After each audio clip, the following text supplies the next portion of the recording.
Hello दोस्तों, टेक्नोरितिक में आपका स्वागत है। तो आज के वीडियो में कंपेयर करने वाले Realme C11 और Realme C3।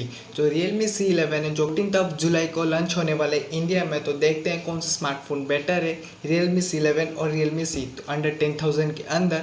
तो इस वीडियो को पूरा देखना और जल्दी से लाइक कर देना, और चैनल पे नहीं हो तो सब्सक्राइब करना और बेल आइकन को प्रेस करना, ताकि लेटेस्ट वीडियो आप सबसे पहले देख सकें जैसे हम वीडियो अपलोड करते हैं। तो चलिए शुरू करते हैं इसकी वीडियो।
उम्मीद है ये वीडियो आपको बहुत पसंद आई, को लाइक कर देना और चैनल पे नहीं हो तो सब्सक्राइब करना और बेल आइकन को प्रेस करना, ताकि लेटेस्ट वीडियो आप सबसे पहले देख सके जैसे हम वीडियो अपलोड करते हैं। तो टिल देन, बाय बाय।